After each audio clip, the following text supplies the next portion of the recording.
자, 반갑습니다. 루어킹 어흥입니다. 오늘은 제가 이 차 아이오닉 5를 탄 지 딱 1년이 되는 날입니다. 1년이 되는 날이고 37,000km 탔어요. 37,000km 탔고 이때까지 탔던 기억들 한번 되짚어 보면서 한번 이야기를 한번 해보도록 하겠습니다. 사고 다발 구간입니다. 저는 원래 계약을 2022년 1월 말에 계약을 해서 한 달 만에 뽑았어요. 2022년 2월 말쯤에 출고가 된다 해서 그렇게 뽑았는데, 저는 뭐 옵션은 뭐 거대하게 넣지는 않았고 딱 필수 옵션만 넣고 이렇게 하니까 빨리 뽑을 수가 있었어요. 그래서 한 달 만에 차를 뽑고 3월 초부터 타게 됐어요. 왜냐하면 2월 말에 딱 나왔는데 그 실내 V2를 달려면은 울산 공장에서 차가 출고되고 나서 그 칠곡에 가서 그거를 또 설치를 해야 되다 보니까 이중으로 돈이 들었죠. 그래서 그렇게 하고 나서 3월 초에 제가 썬팅까지 하고 이렇게 해서 차를 받게 됐습니다. 저는 일단 하루 출퇴근 거리가 100km입니다. 100km. 거의 고속도로가 한 70%, 시내가 한 30% 정도 되고 100km 매일 타고요. 한 달에 한 3,000km 이상은 무조건 탑니다.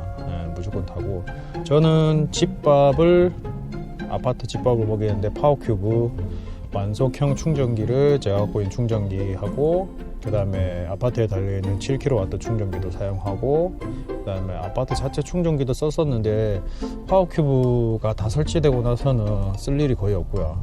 그리고 아이오닉 5 구매하신 분들은 아시겠지만 유니크 그 시스템의 그 30만원짜리 카드, 저는 그걸 이제 선택해서 사용 중인데, 지금 벌써 제가 차 출고한 지 1년이 넘었는데 아직 15만원 남았습니다. 15만원 남았고 억지로 쓰고 있어요. 거의 억지로 쓰고 있고, 요즘에 또 전기차 충전 금액이 정상적으로 이제 돌아와서 고속 충전하니까 와, 요즘에는 만땅으로 채우면 한 2만원 넘게 나오겠더라고요. 50kW든 100kW든 충전하면은 2만원 이상 나올 것 같은데, 그래서 저는 뭐 거의 한 20kW나 한 30kW 정도 수준만 충전하면서 한 번씩, 어쩌다 한 번씩 충전합니다. 고속 충전이 뭐 차에 좋지는 않을 거기 때문에 저는 그렇게 판단해서 무조건 웬만하면은 제가 가지고 있는 제일 느린 충전기로 사용해가지고 최대한 천천히 충전하면서 배터리에 무리가 안 가게끔 그렇게 사용하고 있습니다. 그 다음에 얼마 전에 지금 뭐 한창 아이오닉 5 동호회에서 많이들 하고 계시죠. BMS 업데이트. 그 다음에 VCU, 그것도 지금 얼마 전에 제가 같이 업그레이드 받았고요.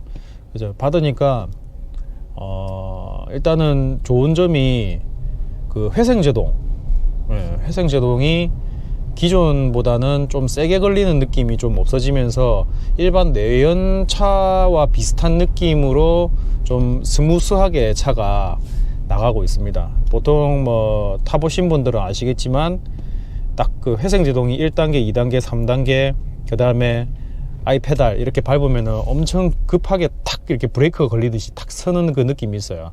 그것 때문에 아이오닉 5나 EV6나 전기차 타시는 분들 멀미 오고 어지럽고 이런 문제 발생 많이 하죠. 특히 운전자분들은 뭐 좀 타다 보시면 적응되겠지만 동승석에 앉아 계신 분 애들 같은 경우는 토하거나 난리 납니다.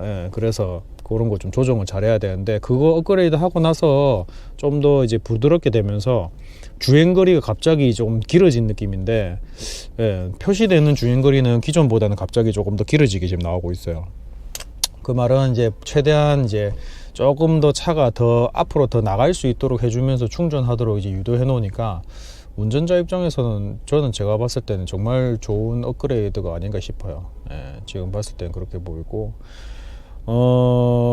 운전하면서 불편한 거는 뭐 거의 못 느꼈던 것 같은데, 저는 이제 일단은 뭐 후륜구동은 일단 처음이라 이제 전기차 후륜구동에 대한 느낌과 뭐 내연차 후륜구동에 대한 느낌을 100% 이렇게 딱 뭐 어떤 점이 차이 난다라는 거를 말씀은 못 드리겠지만, 일단 힘이 워낙 좋다 보니까 휠스핀 걸리는 그 현상 때문에 어떨 때가 제일 좀 겁이 나냐면, 비 오는 날 바닥에 도로 공사한다고 바닥에 쇠 철판으로 이렇게 해놓은 그런 길을 가실 때 약간의 커브가 있거나 직진을 하더라도 그런 곳에 세게 밟게 되면은 스핀이 걸려가지고 차가 움찔움찔합니다.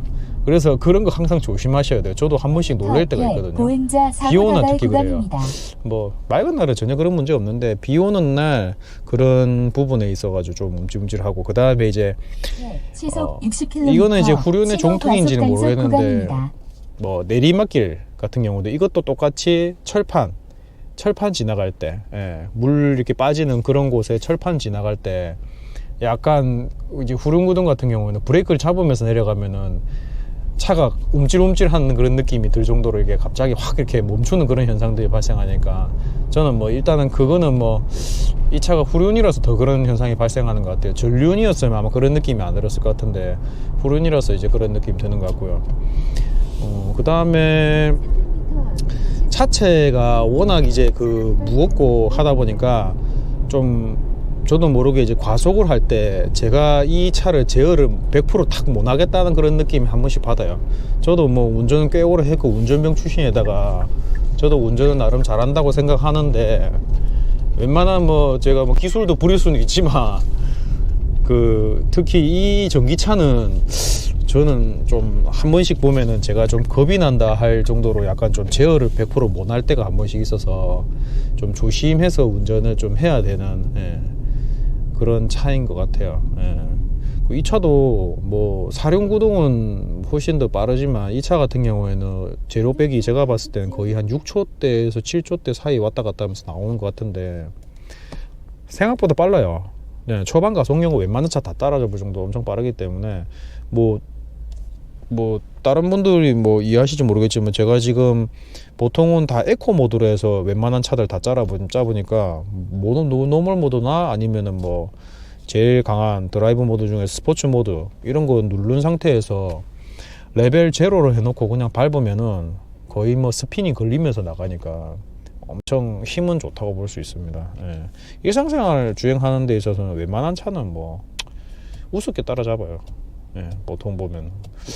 그리고 지금 때까지 타면서 불편한 점은 뭐 연비나 이런 거는 전기차의 이제 종특이기 때문에 충전 속도나 그 다음에 이제 충전하는 그런 시간들은 내연기관차랑 비교할 수 없는 부분이지만, 저 같은 경우에는 항상 뭐 아파트에서 집밥을 먹이면서 다니기 때문에 전기세도 뭐 싸게 충전하고 있고, 주행거리가 길어도 뭐 크게 뭐 불편함이 없이 생활하고 있습니다. 다만 이 아이오닉 5를 생활하면서 제일 불편한 게 뭐냐면, 제일 많이 쓰는 게 운전을 하면서 히터 사용할 때, 에어컨 사용할 때 터치식이 아니다 보니까, 이게 누르는 버튼식이 아니다 보니까 이게 참 불편해요.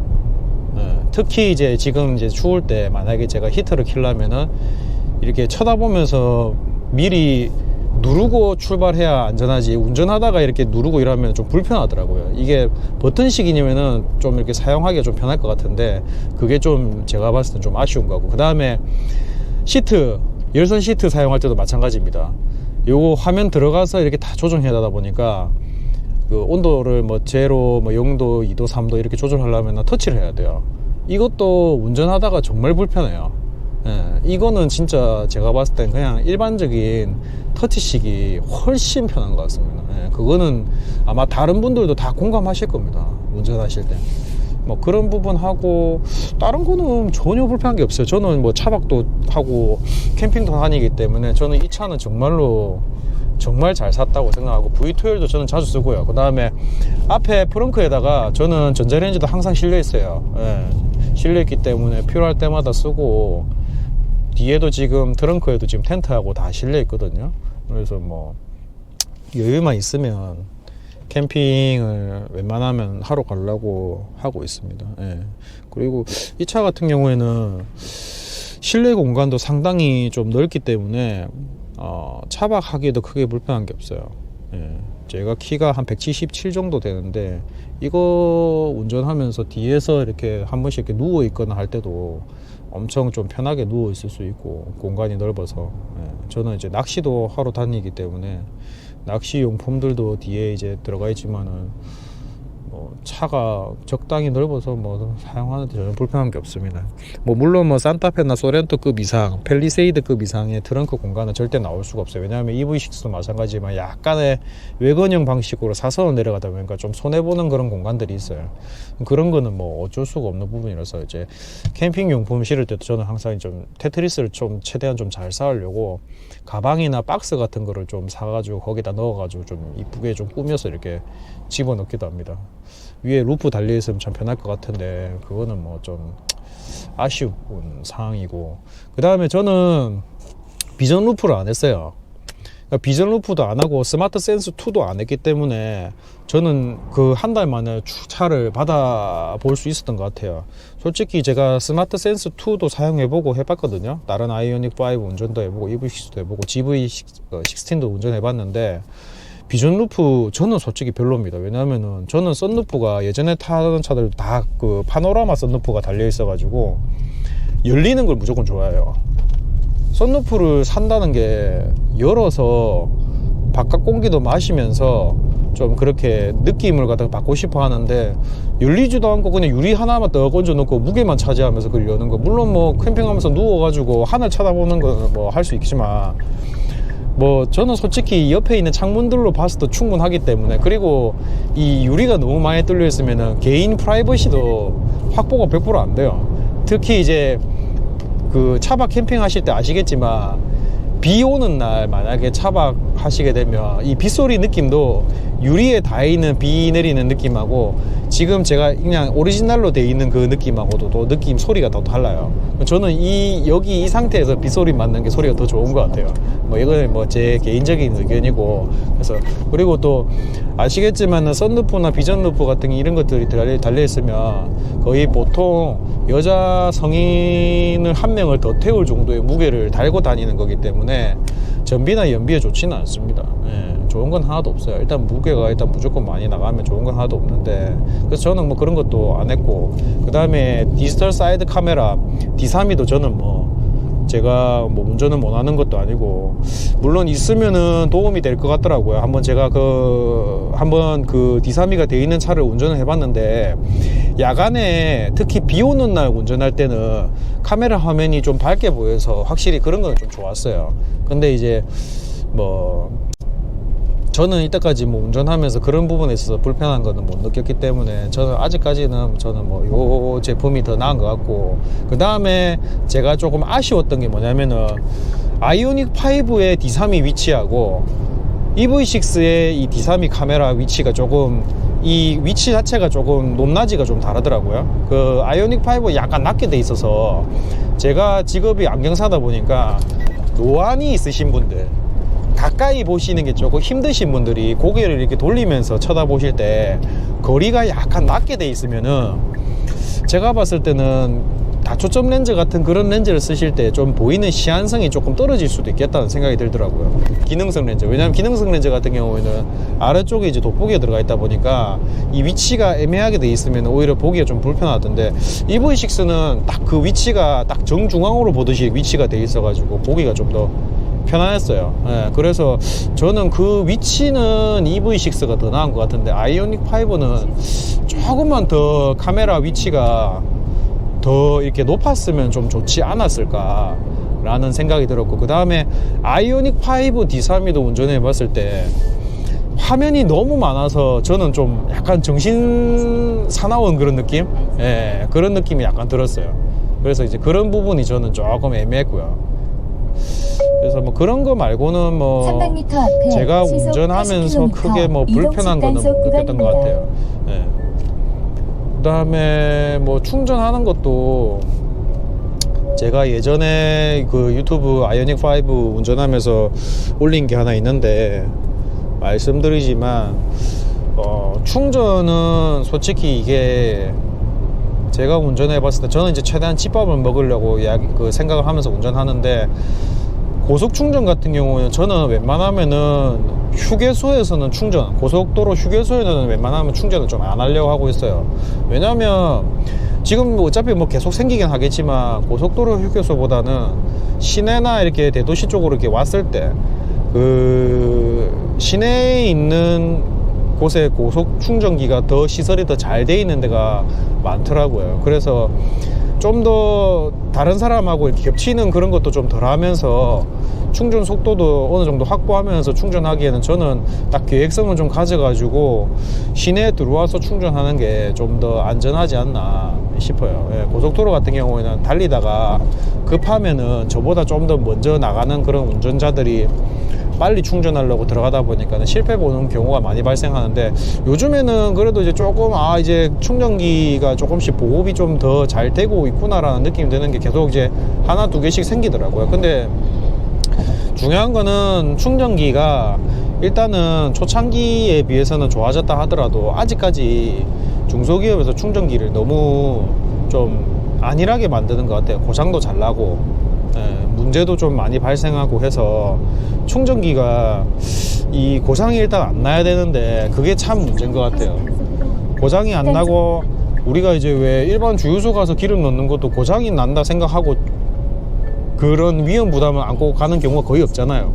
근데 전기차 충전기는 그런 문제도 많이 발생하고, 그 다음에 전기차 충전 속도도 문제고, 좀 너무 안 나오는 경우도 많이 발생하고, 날씨가 좀 풀리거나 옆에 차가 충전하는 차가 없으면은 오히려 또 충전 속도가 빠를 때도 많고, 뭐 그래서 뭐 그런 부분들이 좀 이렇게 딱 체계화되면서 문제가 발생 없이 계속 사용할 수 있고, 문제가 발생하더라도 좀 즉각 AS가 될 수 있다. 왜냐하면 우리 문제 발생하면은 고장난 전기 충전기들 한참 시간이 흘러도 충전 안 되는 경우, 수리가 안 되는 경우가 워낙 많거든요.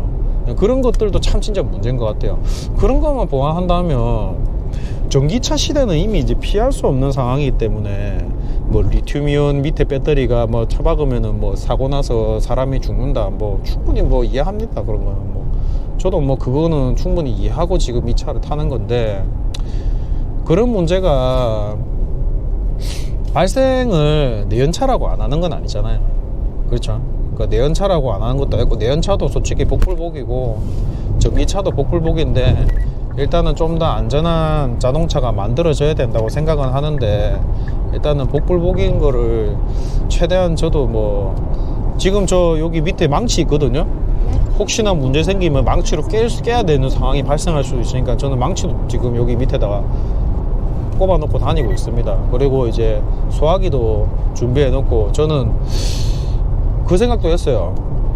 그 화생방 마스크도 제가 하나 꾸며서 탈출할 때 문제가 발생하지 않도록 하기 위해서 그런 것도 생각했어요. 어차피 저 캠핑할 때는 소화기도 필요하기 때문에 그런 것도 다 준비해서 다니려고 지금 하고 있으니까, 그러니까 뭐 누구든지 뭐 물론 뭐 안전장비가 다 이렇게 돼 있으면 어느 정도 좀 그래도 마음은 놓이겠지만, 제일 중요한 거는 자동차 회사에서 좀 더 안전하고 완벽한 자동차를 만들 수 있도록 노력하는 게 중요하다고 봅니다. 아직까지는 저는 지금 대한민국에서, 우리나라에서는 뭐 현대 기아차를 무시는 할 수 없는 상황이다 보니까, 저도 현대 기아차 안 좋아합니다. 안 좋아하는데 무시를 할 수 없는 상황이니까 어쩔 수 없이 저도 지금 대안이 없어서 이 차를 타고 다니는 거죠. 저도 뭐 더 좋은 전기차 나오면 또 바꾸고 싶은 생각이 들겠죠. 근데 아직까지는 이거보다 더 좋은 전기차가 뭐 현대에서 제네시스 탄데 더 좋아진다는 보장도 없고, BMW 차가 안전하다는 보장도 없고, 벤츠 전기차가 안전하다는 보장도 없어요. 지금 현재는 딱 시작점이기 때문에 어디 회사가 더 안전하다라는 그런 보장을 못 하는 것 같아요. 테슬라도 마찬가지예요. 테슬라도 불나잖아요. 그러니까 이제 안전한 게 이제 딱 답이 없다 보니까, 지금 상황에서는 내가 안전하게 운전해도 뭐 복불복이라는 걸 피할 수가 없다 보니까. 근데 뭐 제 주위에 내연기관차 타고 급발진 일으켜가지고 문제 생기신 분도 많거든요. 그런 거 치면은 뭐 저는 뭐 똑같다 봅니다. 예. 그리고 다른 거는 뭐 크게 뭐 불편한 건 없고, 장점은 소음, 엔진 소음이 안 들린다는 거. 예. 물론 바깥에 있는 소음이 어느 정도는 들리긴 합니다. 근데 이거는 내연기관차를 타도 충분히 들리는 소음인데, i6-5는 이중 접합 유리가로 다 돼 있어요. 그래서 방음이나 이런 거는 그래도 그나마 조금 신경을 썼다고 볼 수는 있는데, 물론 이제 뭐 사제로 방음을 좀 더 이렇게 더 잘해서 내부 소음이나 외부 소음이 좀 더 덜 들리게끔 할 수는 있지만, 뭐 저는 뭐 이 정도는 뭐 크게 뭐 소음이 심하다는 느낌도 안 들고, 오히려 저는 조용하고 차분하다는 느낌 들어요. 예, 그런 거 들고, 그 다음에 이제 이렇게 이제 조용하다 보니까 음악을 듣거나 라디오를 들어도 소리가 좀 더 잘 들려요. 명쾌하고, 예, 깨끗한 느낌 들어요.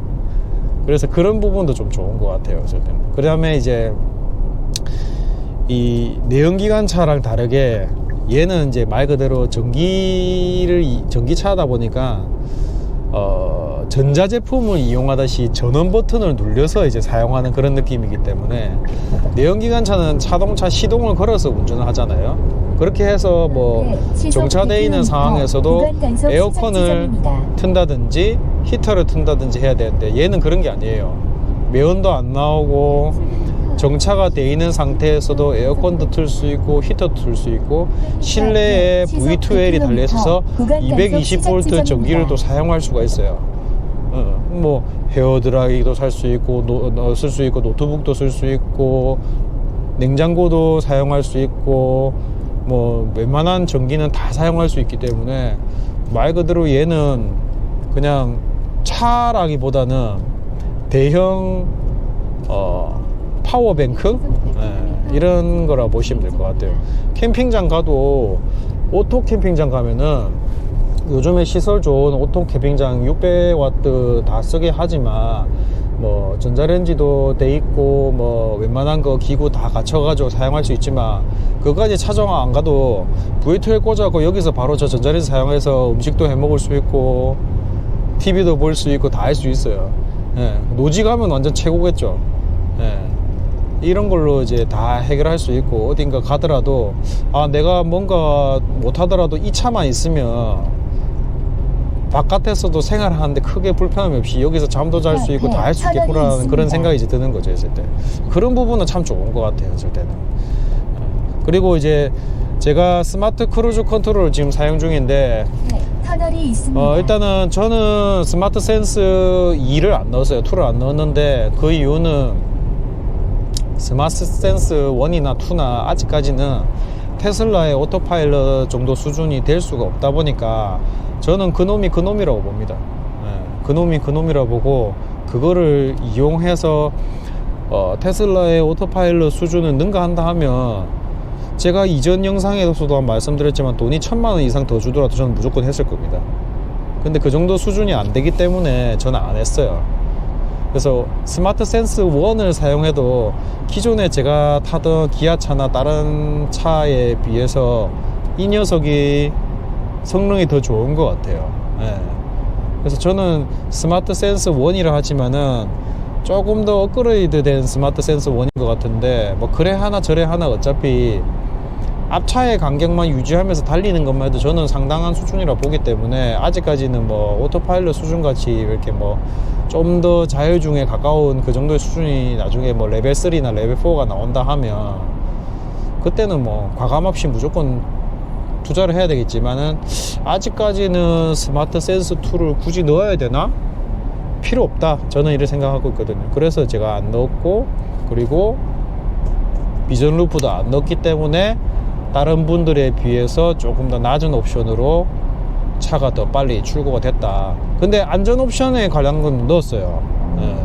뭐 센스 이런 거 다 웬만한 거 다 넣어가지고 그렇게 넣었고, 그 다음에는 뭐 따로 뭐 제가 이 차를 가지고 뭐 블루헨즈에 가서 AS를 뭐 받는다든지, 뭐 용해 뭐 오일을 교체를 한다든지 그런 거를 해본 적이 없어요. 제가 해본 거는 2번 가봤는데 무조건 다 업그레이드 되어 있어요. 업데이트하고 할 때만 가봤고, 그런 점에 있어 가지고 아직까지는 소모품 교환에 대한 부분은 이제 전혀 느끼지를 못해서. 근데 얼마 전에 제가 유튜브 동영상 보니까 8만 킬로 타시고 오일 교체하신 분이 있으시던데, 저는 그거는 꼭 저도 해야 되겠다는 생각이 들어서 저도 그 정도 타면은 오일을 한번 교체를 해야 된다고. 제가 봤을 때는 무교환은 절대 될 수가 없다고 봅니다. 그분 그 교체하실 때 색상 보니까 본 색상이 보라색인데 오일이 완전 탁해가지고, 그래서 이제 저는 이제 그것도 이제 교체를 해야 된다 보고요. 그 다음에 타이어가 다른 차에 비해서 안만 봐도 좀 소모가 좀 클 것 같아요. 클 것 같아서, 물론 이제 이 미쉐린 타이어에는 그 안에 이제 소음이 안 나도록 이렇게 패드가 이제 들어가 있는데, 다음번에는 전기차 전용 타이어에 아이온을 한번 교체해 볼 거라 생각 중입니다. 저는 뭐 아래쪽 지방에 살아서 스노우 타이어까지는 뭐 굳이 뭐 교체를 안 해도 될 것 같은데, 일단은 아이온으로 한번 교체를 해서 전기차 전용 타이어로 해서 좀 더 소모가 좀 덜 되도록 한번 그렇게 운행을 해보고 싶어요. 지금 현재 이제 37,000원인데 한 5만 킬로에서 한 6만 킬로 정도 타면은 그때 아마 교체를 하려고 지금 생각 중에 있습니다.